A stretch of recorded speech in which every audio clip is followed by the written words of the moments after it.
An ancient land. Echoes of a distant past. Traces of a warlike culture. They spend their life killing people and engaged in warfare. A profession of arms.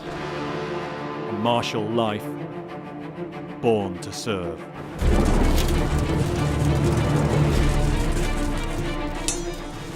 The Gallowglass, they were terrifying. Warriors who for centuries dominated. With armour, axe and sword. Be swift, be brave, be sure on your feet. An inspirational past. Medieval Ireland, it's the land of legend. Serving lords and kings and the names of their fathers. The warlords of Ireland, the Gallowglass. The medieval world. The 5th to the 15th century. Tim Sutherland is one of Britain's most experienced archaeologists. He and a team of specialists try to understand medieval life by exploring the realm of the medieval dead. We have a classic view of the storybook medieval life. We don't hear the stories about the common man trying to keep his family alive. Archaeologically speaking, we can now focus in on the medieval dead people. You couldn't help almost look through their eyes thinking, what did they see? How did they die?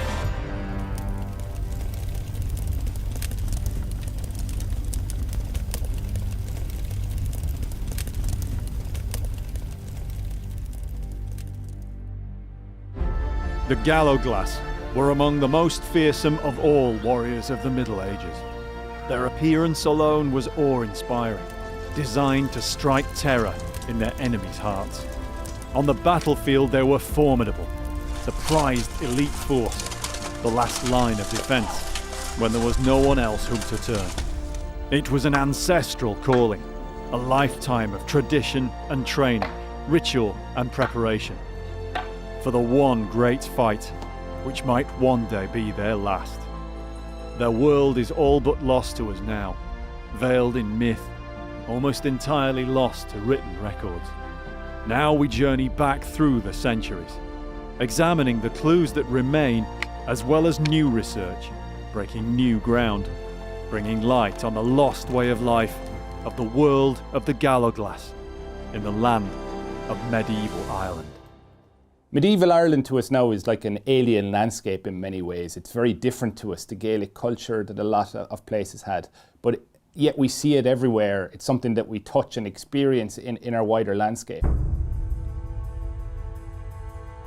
I suppose what I love about medieval Ireland is its complexity. I think when people look back on the Middle Ages, they think it is all simple and it's all black and white. But medieval Ireland, its layers and its complexities, they're continually unfolding before our eyes. And, you know, it's a wonderful, rich tapestry. Medieval Ireland, really, it's the land of legend.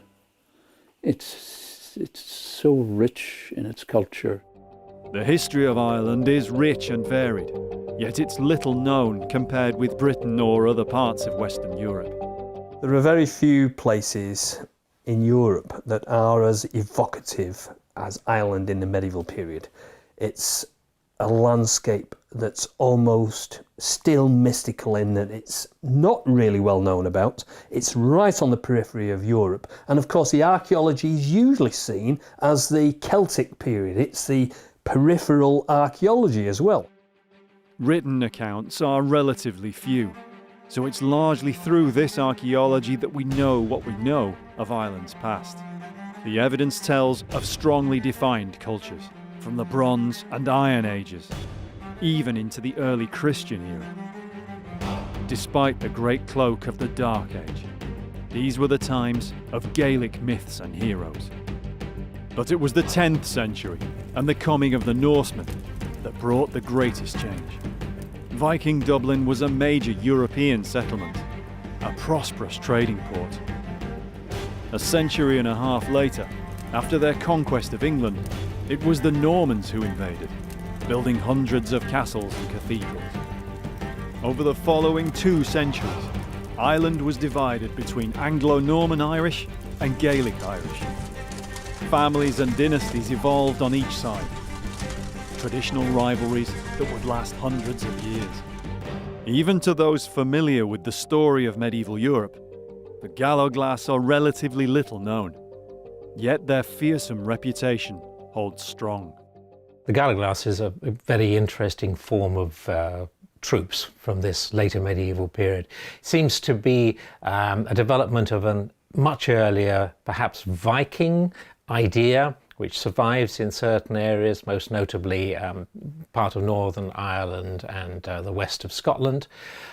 Probably of very localized significance, but then quite suddenly emerges on a wider stage, as it were, and axe-armed, pretty heavily armoured infantry, and big. They seem to be big fellas. They had a remarkable impact. Trinity College, Dublin, Ireland's oldest university. It's home to the Book of Kells and many conferences on the story of medieval Ireland. Professor Sean Duffy is an expert on this period. He's devoted much time to studying the Gallowglass and their place in native Irish society.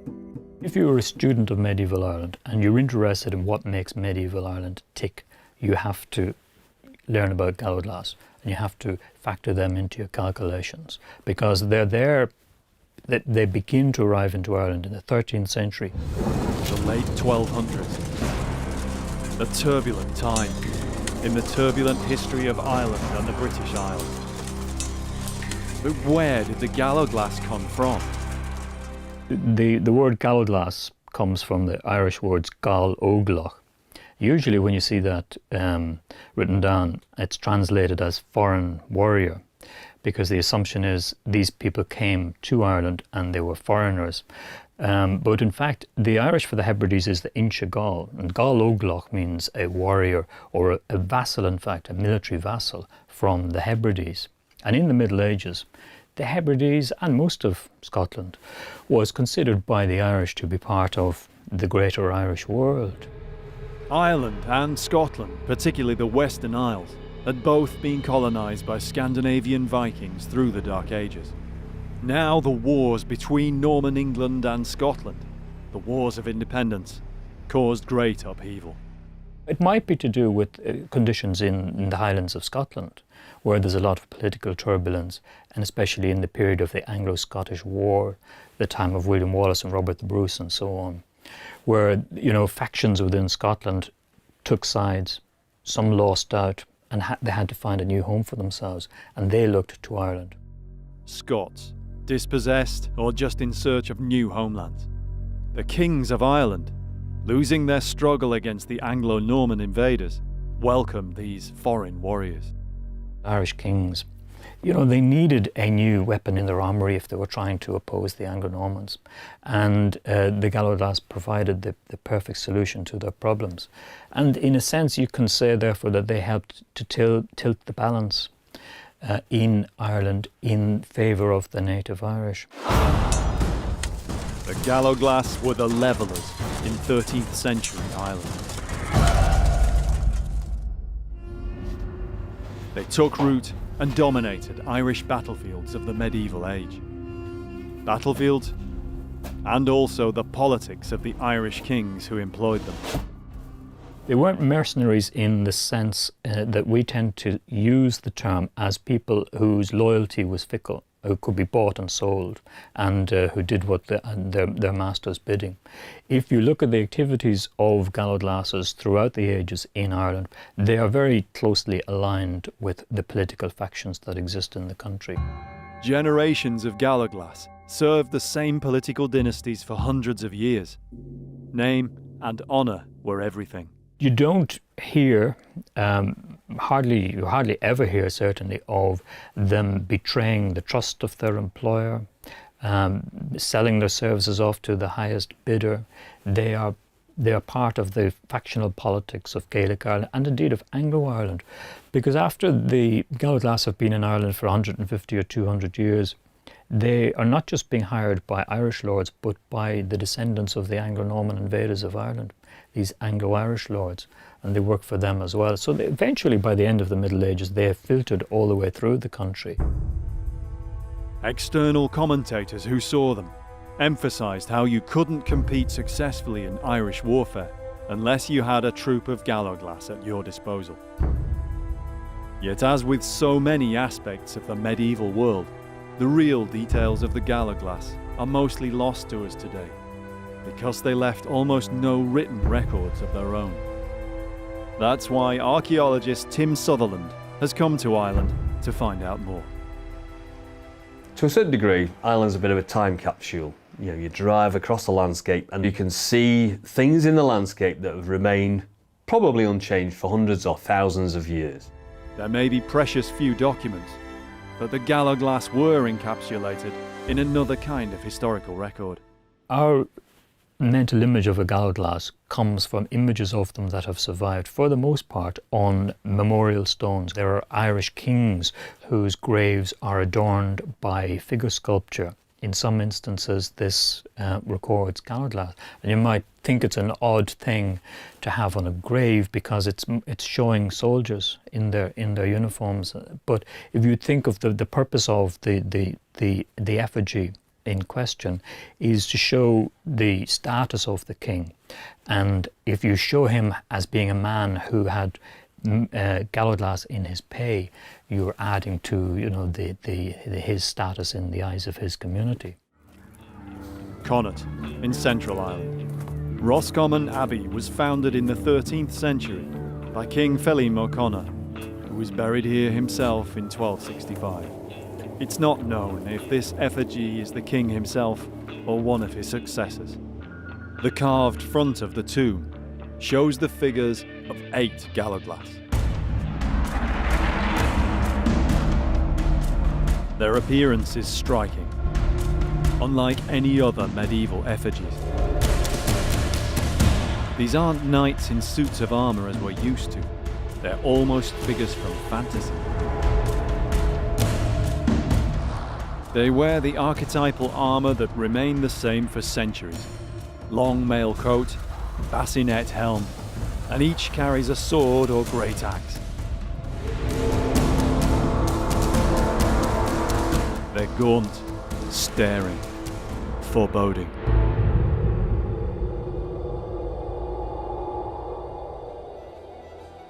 This martial bearing was a vital part of the Gallowglass ethos, and was reflected in every aspect of his appearance.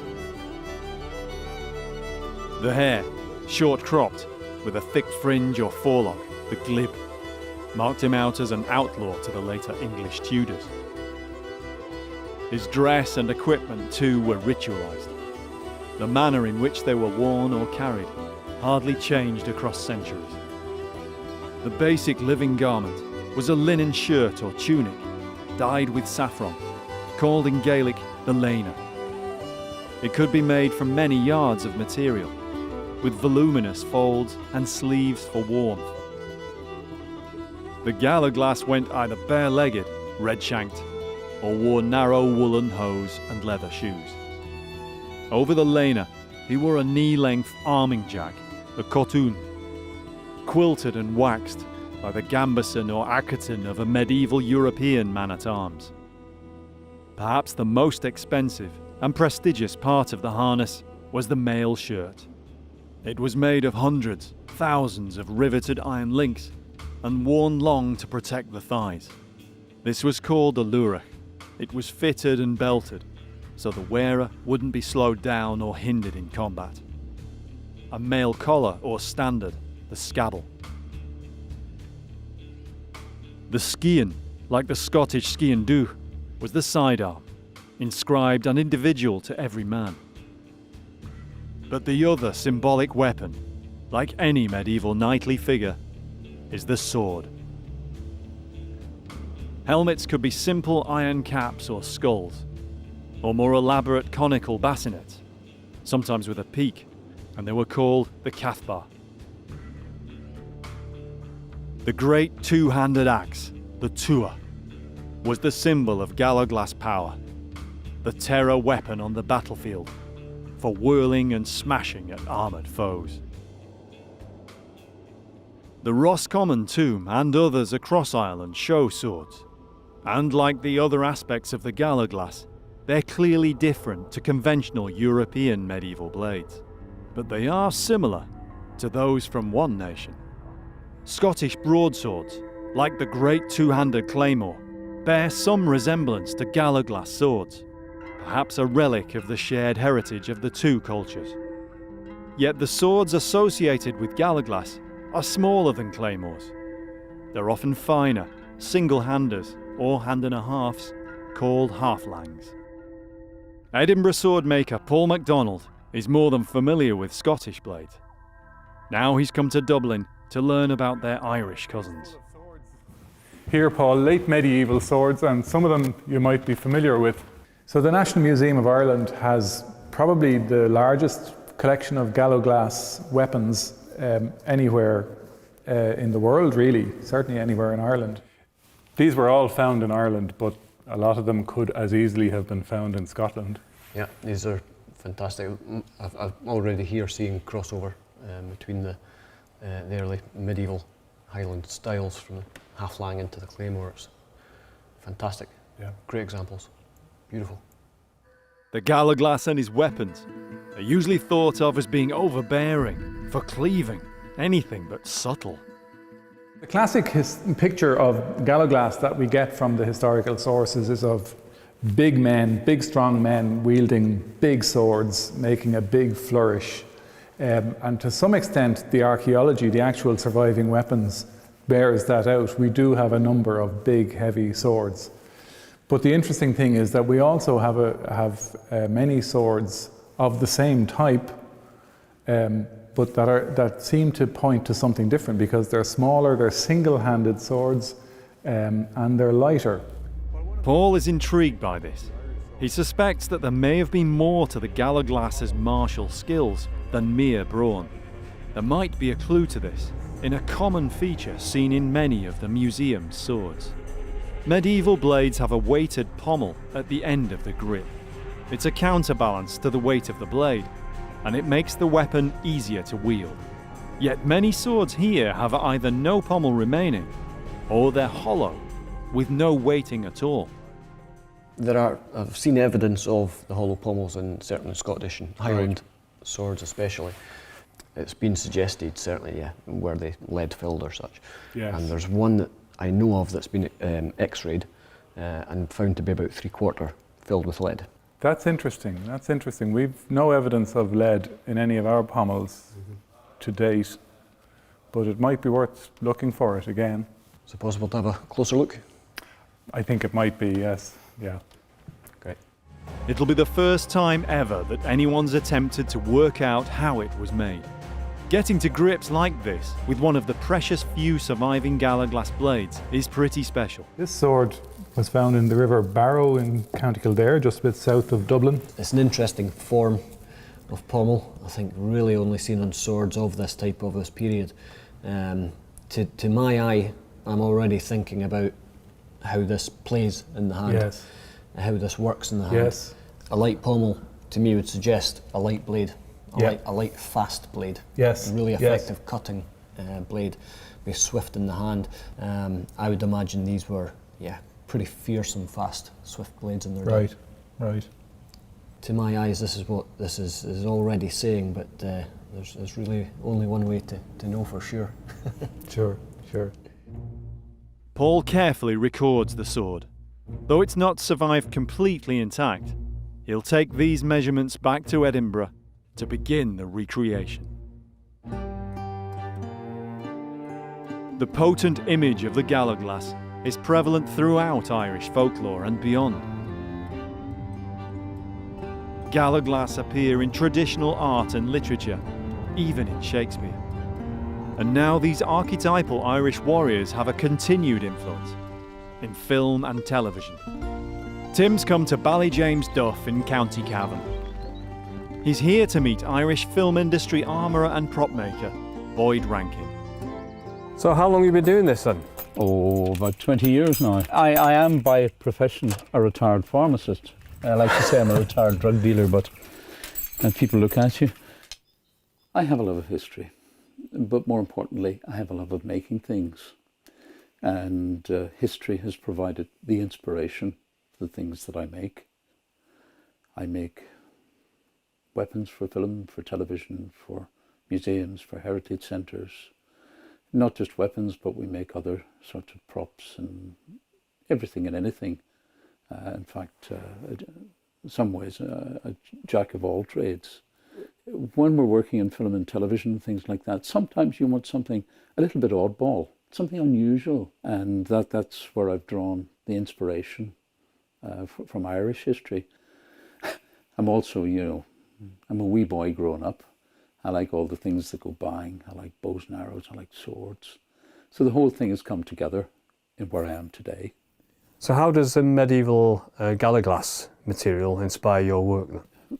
Well, in fact, actually thinking about it, Irish is so unique.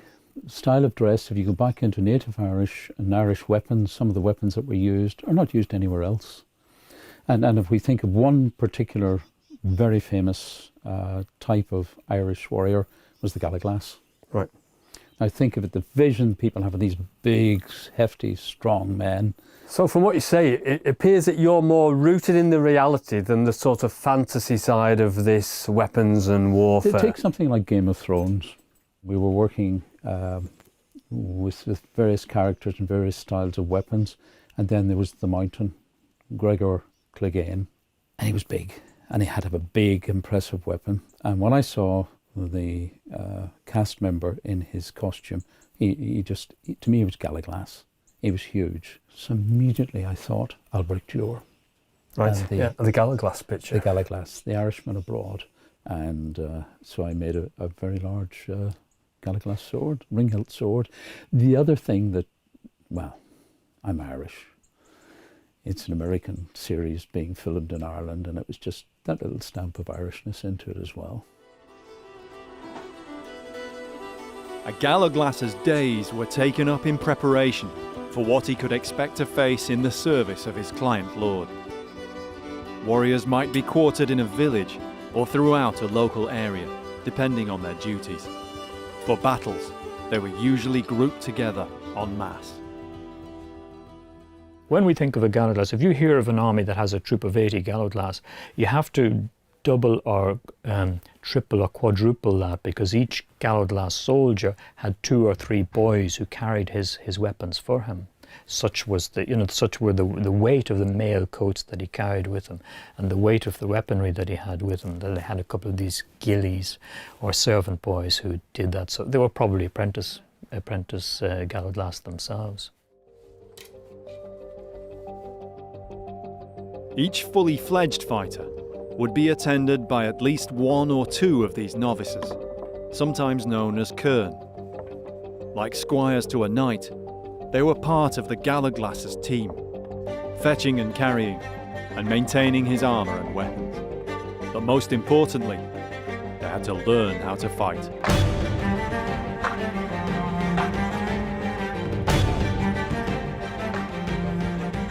Every day, they train in the martial skills required of a Gallowglass, sparring both unarmed and armed. Only when they'd mastered wooden weapons would they be allowed to train with steel, with swords or the axe. Very little else is known about the hard lives these men lived. Even little things like how they were paid, and they were probably paid in cattle, which was the currency of Gaelic Ireland in the later Middle Ages. But how those cattle were then converted to an income for them, were they slaughtered, were they brought home? We don't know how the mechanics of that on the ground. We know that they were hired for a 3-month period at a time. The reward was given to the commander, and then he presumably fed his troops and maintained his troops. But the small print of it, it's completely lost to us at this remove. the Gallowglass prospect had to learn the skills of patrolling and moving through the landscape, as important as fighting itself. Hunting was a natural means of training for this. They'd come to know the use of the bow, or the light javelin traditionally favoured by Gallowglass. All vital skills, for much of the military activity of the Gallowglass centred on raiding or counter-raiding. For the most part, these are cattle raids. And if I march into your territory, I steal your cattle and I make off with them, then you're going to come after me. And so the really important positions in the army will be in the rear. That's the place of honour in an army. And that's where Gallowglass were. So the Irish Cairn, they were in the vanguard making off with the cattle. They weren't up to much else. That was their function. It was the Gallowglass who came behind then, guarding the rear. On the battlefield, it was the same. These were guys who kind of stood their ground, one at a time. We know that they were very often used as the last line of defence. They were brought in maybe if things were going wrong and you needed to withdraw your forces. The Gallowglass are the guys who will make a stand when everyone else can get to safety behind them. It was a role whose demands few would envy. It hardly mattered. This was a warrior caste, open only to the elite. It's important to remember about Gallowglass that a person couldn't decide to become a Gallowglass. Couldn't apply for the job of being a Gallowglass and train. You were a Gallowglass because your father was a Gallowglass, whose grandfather was a great-grandfather. These are hereditary dynasties. We have to think of them like that. But to that extent, they are very typical of Gaelic society in Ireland because everything was hereditary.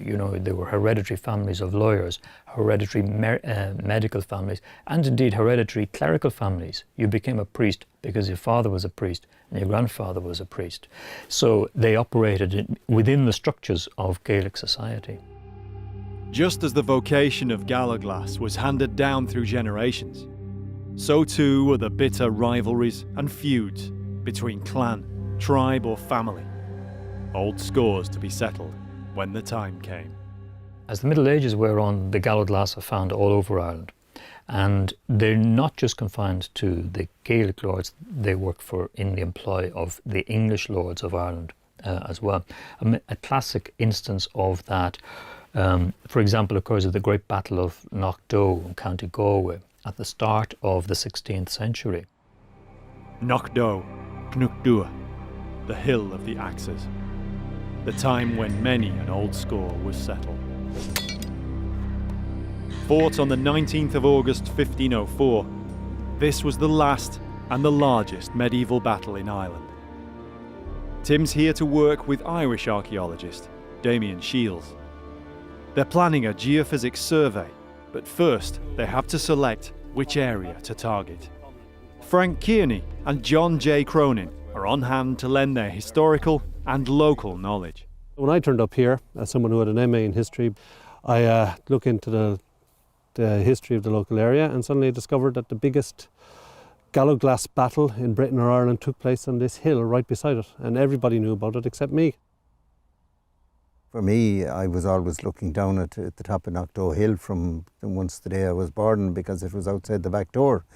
And I suppose sometimes people around the hill of Knockdoe have sort of expressed their, dissatisfaction, for the want of a better word, that it has never taken its place in Irish history that many people sort of feel it should have, because it certainly was one of the single bloodiest battles that took place on one particular day, in the case of Irish history. This battle is on a scale that was not seen in Ireland before 1504 and would not be seen in Ireland again until the late 17th century. Knockdoe was a meeting point between the old and the new, the end of the medieval era and the dawning of the post-medieval.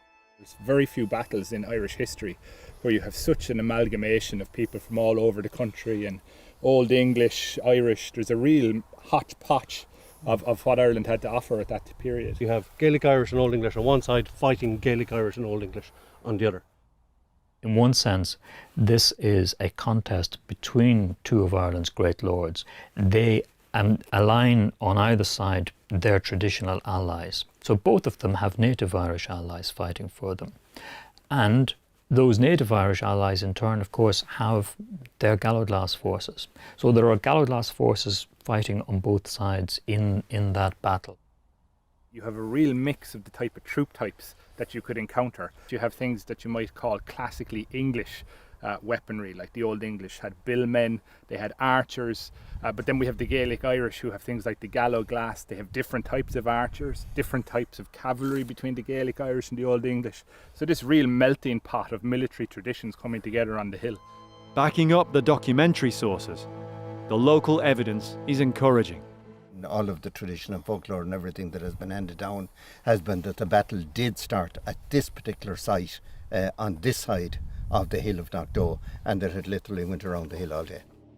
There's a lot to build the case for an initial geophysical survey, but Irish law is stricter than many countries when it comes to the protection of historic battlefields. If there is weaponry on the site, the law in Ireland would state that it is the property of the state. So there are strict rules surrounding the excavation of archaeological objects and the ownership of archaeological objects. So what would be required is a well thought out research project with proper archaeological supervision. We're not talking just about treasure hunting or picking up nice objects. We actually want to get some knowledge and find out something about the Gallowglass and about the battle. It will take some time for permission to come through. Meanwhile in Edinburgh, Paul MacDonald has started work recreating the Gallowglass sword. We are only rediscovering this knowledge through close study of the original weapons.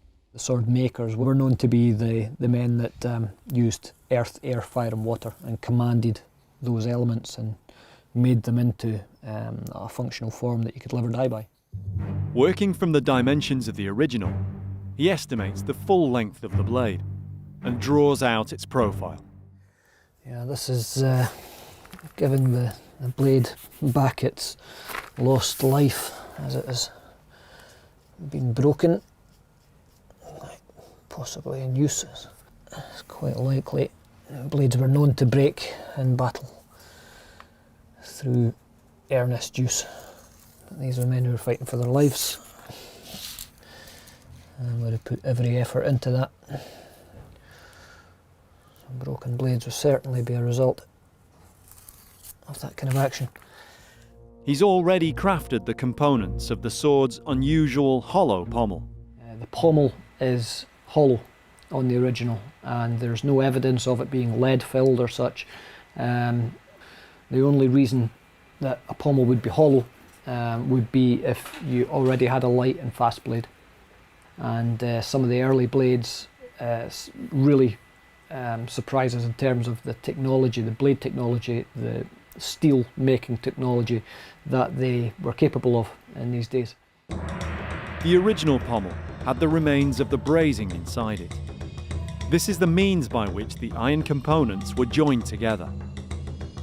For this process, Paul uses another skilled local artisan. Lonsdale and Dutch are one of the last coppersmiths in Scotland using traditional sheet metal working techniques and tools. So you've been in business here for a while? Yes, the shop's been here since 1813, so it's just over 200 years old. Lots of the tools are around about 100 to 150 years old. Brazing is similar to soldering, only it requires a much higher temperature, using molten brass as the binding component. Then, back at MacDonald Armouries, it's time for what Paul spends most of his working life doing: the grind.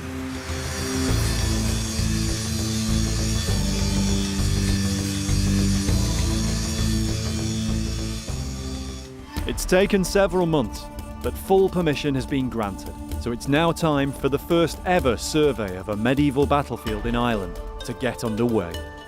They'll use geophysics equipment, mainly a magnetometer, only it's guided by GPS, which means there'll be no need for grid lines and pegs, which can slow things down. Damien has secured approval to survey 2 large fields on the north-facing slope of Knockdoe Hill. And the only anomalies that are in the way, you know, the only features are these two piles of cairns of rock. Yeah.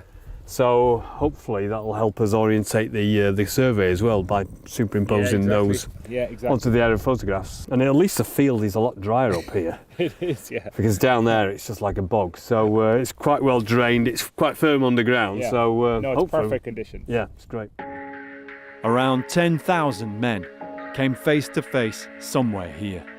Casualties are thought to have numbered between 1,000 and 3,000 killed, many more wounded. It was the bloodiest day in centuries. But over 600 years, the landscape has changed. How much? Tim and Damien have to try and find out. The whole landscape has been subdivided into rectangular fields. And before that, the whole landscape would have been presumably open, or mostly open. And in that case, we're talking about a very large area of moorland. There would be very few things in that moorland. There might have been a few enclosures for cattle pens, or even enclosures for where people lived. So what we can see now is almost certainly mostly later, over the last 200 or 300 years. So we would need to sort of peel everything away and see what was here in the late medieval, early post-medieval period. For Damien and Tim, it's all slowly starting to make sense. We know that there was one army located on the top of the hill waiting for the other to approach it. So if you were going to be coming up here, you have the slope behind you. It's absolutely ideal location from a military perspective, the impact of the charge and everything that you'd be looking for. So yeah, I don't have much doubt that we're almost certainly on the site of the battlefield where we are here. The big test will be whether we actually find evidence from it now in the survey results. This is quite an old landscape. It's the upland area for what is an extensive area of marsh and bogland around it. And so this is one of the places you would choose to fight a battle, in an open area of moorland on firmer ground and on the lower ground below us. Wherever they were on the hill, it didn't matter. Gallowglass on both sides, harbouring bitter rivalries generations old, sought each other out. Oaths were proclaimed, names were called out, blades were crossed.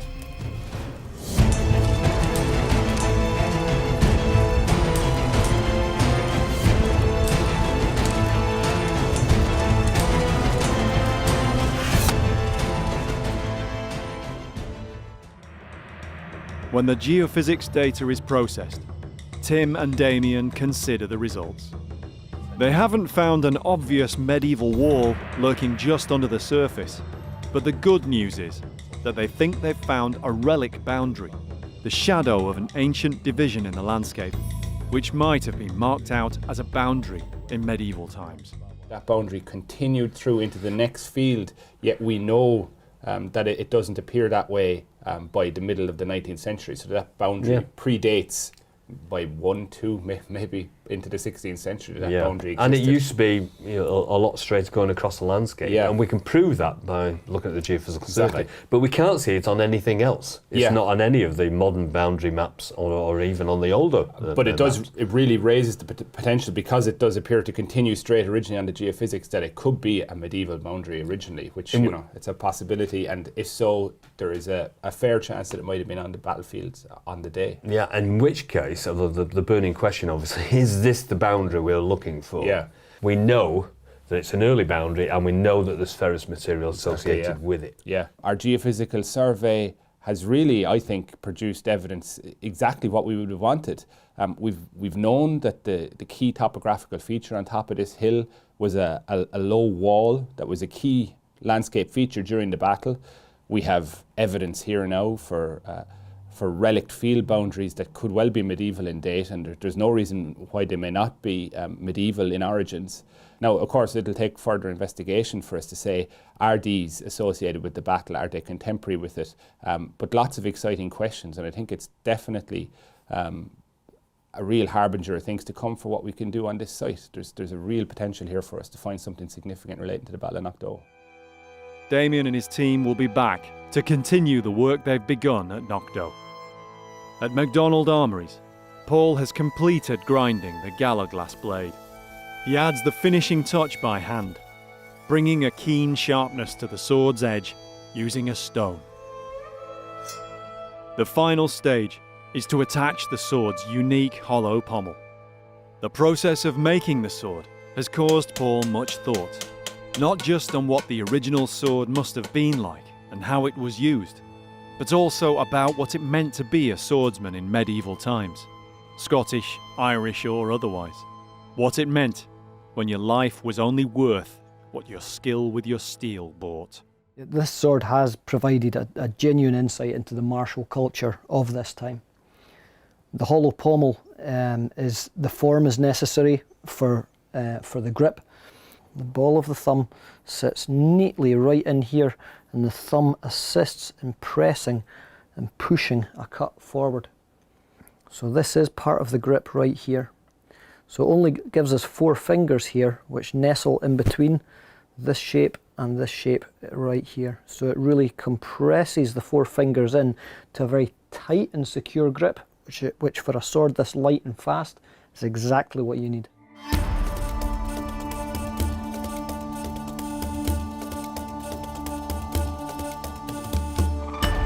The traditional image of the Gallowglass is of big warriors wielding great swords. But this blade represents something more refined. It too speaks of lethal effectiveness on the battlefield, yet born of finesse rather than brute force. This is a remarkable piece of engineering, and really it's been an exercise in minimalism. Minimalism in terms of the blade weight, the hilt, there's not much steel here, the grip and the pommel, the hollow pommel. So this overall results in a sword that is just a tiny shade over 1.5 pounds in overall weight in the hand. Really light and fast.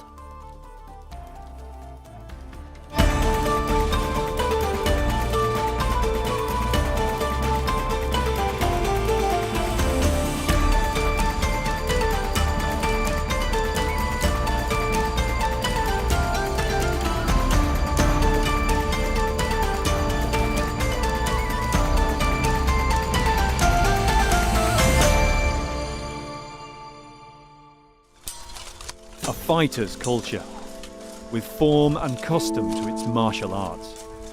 A way of life that existed for hundreds of years. With the end of the medieval era, the standards of society changed around them. Their days were numbered, but the Gallowglass remained the same to the end. We have to remember about Gallowglass that these people could quite happily accommodate the fact that they spend their life killing people and engaged in warfare. I mean, if every person in the Middle Ages was denied the possibility of going to heaven because he had fought a battle at some point, heaven would be deserted. Centuries of warrior tradition down through the ages. The bloody heritage, not only of Knockdoe, but many more forgotten hillsides of medieval Ireland. We are standing on ground where people fought to death, because this was a battle where apparently there was a decision made that there would be no surrender. And every single one of the people who lost their lives all along the hill here, I mean, they all had families and they had loved ones they never saw again, but that's something that you tend to forget when it comes to a battle.